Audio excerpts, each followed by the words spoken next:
বছর পর ফেরার খবরে পরিবারের সাথে গ্রামের লোকজন তাকে এক নজর দেখার অপেক্ষায় রয়েছেন। তিনি আইন ভঙ্গ করার কারণে তার জেল হয়েছিল 7 বছর, সে সাজা খটা হয়ে গেছে আরও 3 বছর আগেই।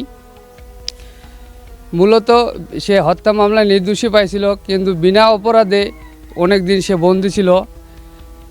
বিগত ফেসিবাদী সরকারের চক্রান্তের কারণে আজকে এতদিন আমরা 16টা বছর আমাদের ফ্যামিলি, আমাদের পরিবার ভোগান্তি হয়েছে। এর মাঝে অনেক অত্যাচার সহ্য করা হয়েছে, বিভিন্নভাবে যোগাযোগ করা হয়েছে, তার সাথে দেখা সাক্ষাৎ করা হয়েছে, অনেক ভোগান্তির শিকার হয়েছি আমরা। শেখ হাসিনা পতনের কারণে আজ আমরা আমাদের ভাই কালকে জামিন পাইছে, 250 জন বিডিআর মুক্তি পাইছে, তাতে আমরা অনেক খুশি। হয়তোবা আর 2-1 দিনের মধ্যে তাকে আমরা ফিরে পাবো, আশাবাদী। তার অপেক্ষায় আমি আমার ফ্যামিলি অপেক্ষায় রয়েছি।